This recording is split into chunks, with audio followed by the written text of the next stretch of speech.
Air Force Special Operations Combat Controllers in Afghanistan. Battlefield airmen who attach to other elite units like the Green Berets, Navy SEALs, Rangers, and Delta Force. Go in, quick.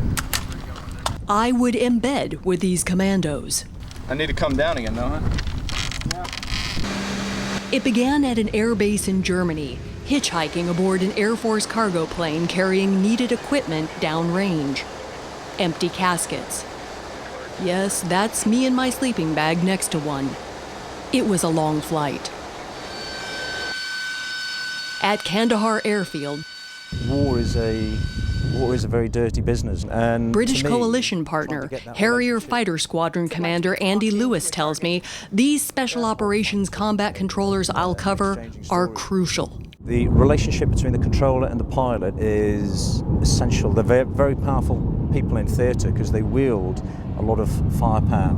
It's life and death. It is life and death, and that's why we must invest in our controllers. I meet the combat controllers. Rob. Hey, I'm more worried about making the mission happen, not failing, not letting people down than I am about what's happening around me or the threat. We're getting hurt. We're getting hurt. Russ. For us, the priority is to save everybody's tail by getting some air overhead, some fighters or bombers or attack aircraft, and start bringing the power to bear on the enemy. And that's really what the other special ops guys really appreciate your presence for, huh? Oh, yeah.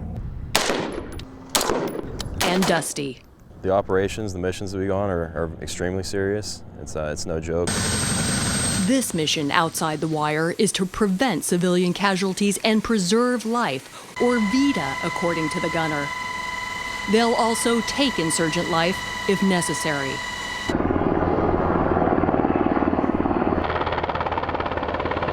Rob, Russ, and Dusty will share sensitive technology, tactics, and procedures with coalition partners at Spur Wangar, a strategic combat outpost.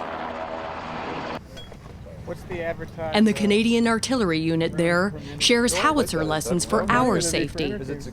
Drop the tray, bringing the round up in front of the chamber, and with the J-bar, yep. Okay, now the gun's ready to fire at a bearing of 4.9 and an elevation of 200. They tell us a Green Beret A-team fought a bloody battle against the Taliban and Al-Qaeda here. And A-10 aircraft had a friendly fire incident near here too. As we hike up the hill to the elite Canadian sniper team, There's certain times when the hairs on the back of your neck will stand up. Rob, Russ, and Dusty know their work here is cut out for them. There's people out here that are trying to kill us, so. This place is, after all, nicknamed Hell. Supposed to be the Portuguese commandos. Canadian Army Sergeant Clay, forward air control call sign Slayer, and his sniper spotter learn the latest on gear called Rover. As far as this equipment, this used to be just special ops units that had this equipment, but now it's branching out to just about every service in that same hope to try to avoid civilians and friendly fire. It's like, hey, wouldn't it be great if we could see what some of our air assets were seeing? So U.S. Special Operations pushed for this capability. So yeah, you're 100% correct. It was originally a soft solution to a soft problem, and then they realized, hey, conventional forces have the same issues as everybody else. One unit measure down to the compound, and zoom in there. I'm like a sponge. I take criticism very well. Just make me better. This training mission turns real fast. And Slayer 1-3, are you able to identify the type of vehicle there? Slayer 1-3, stand by. We have Voodoo 5-1 looking in, and there is a vehicle burning. We're trying to get coordinates. Run away from it. This is Slayer 1-3. Hell breaks out in the valley around us, just as the nickname warned. Slayer 1-3, we witnessed an explosion on a grid 4-1 Romeo, Quebec, a 2-5-9er, a 7-8-9er, 8-7, a single, a vehicle, a burning with some secondary explosions over. Into the fields west of the road. Single vehicle burning with secondary explosions at grid. So 1-3, Roger. We saw one person leave the vehicle area heading west into the fields. We're going to try to get the Voodoo onto Linda. There's several people walking around now, I can see. You can see? Yeah. Taliban are attacking Afghan National Police. Whoa, another explosion. There's all kinds of crap. Yeah, it's two distinct. Two distinct different explosions? Yeah, Yeah, one's they the are. vehicle and one's in the field. 3259. White smoke right now. You can see the fire to the right and the white smoke to the left. That's in a compound. You want to take a look through? One person's left the scene. We're going to try to pick them up with the aircraft. Instead of a full air attack, Rob, Russ, and Dusty suggest a lesser show of force. Violence can always be escalated if the Taliban don't get the message. Secondary explosion. Can't tell if that's small arms shit There's or... one, sir, 1-3. Can you just stand by and talk to the aircraft? You hearing that? Bunch of shit kicking over there. Yeah, that's... Another one. There's another one. They're screwing around with something, either a wounded guy or digging and caching, I don't know. Yeah, lots of small arms and explosions. Hey, Steve, in the lab, do you see where those explosions were to the left of the original? Do you got a grid? Just give me one off to the left there, just so I can get the pod in that area. Portuguese commandos, a coalition partner, are nearby, but none with eyes on to alert Clay on the radio who's friend and who's foe. I'd rather watch, 10 bad guys get away on in a contact than, drop the bomb or call in the airstrike in the wrong spot and hurt one of my comrades. We do a lot more than just try to avoid. We do everything possible to keep from happening. The stakes are high. Original explosion, we heard a noise. Oh, I saw no explosion. Yeah, trees brought the aircraft into the area. No explosion. We've then identified a vehicle burning. Yeah, that's a 3-man RPG team. What's that? Looking for a 3-man RPG team. Roger. 3-man RPG team. Open field. Just north of that last explosion. We just had another Sir, explosion. 1-3, Roger. 2, depression. 9-6. Do you see him, Rob? No, we're just saying 2. Where's it in relation to the last explosion? F-18s from the USS Stennis are en route. About possibly getting a show of force in the area. Bad guys don't get their heads down. The attacks continue. We had a vehicle explosion, that's the first area. Secondary explosion inside a compound, and then we had other explosions that were over 1,000 meters away, and that's where those 3 people we saw armed and indigenous people moving to that area. Another explosion? It sounded like it. Another explosion. Now they're running around again. Get engaged again. Where you seen them? And find 2. North of all the trees, northwest of all the trees. And we have another explosion in standby coordinates. It's these guys shooting fucking RPG. Oh, there's another one there right now. Yeah, I got one at 2, 6, 3, 8, 7, 4, 1. That grid's not right. No. That's on. He's giving grids on this side of the river. That's about 3,500 meters for 281. Yeah, Steve, you have to check those coordinates before you're sending. That's on the south side of the river. 2594 8884. Yeah.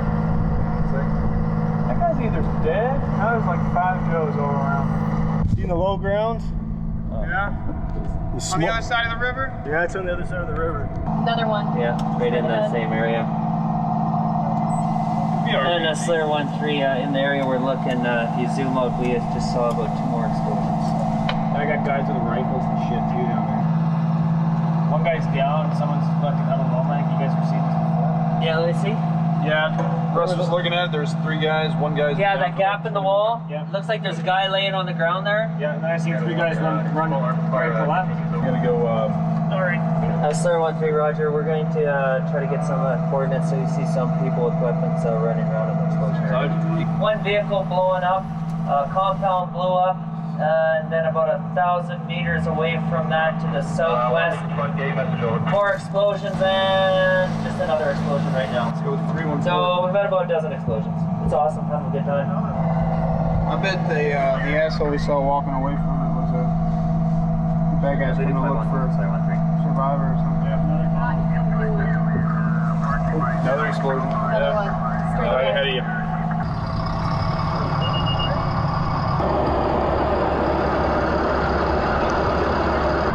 Get about 295, 294.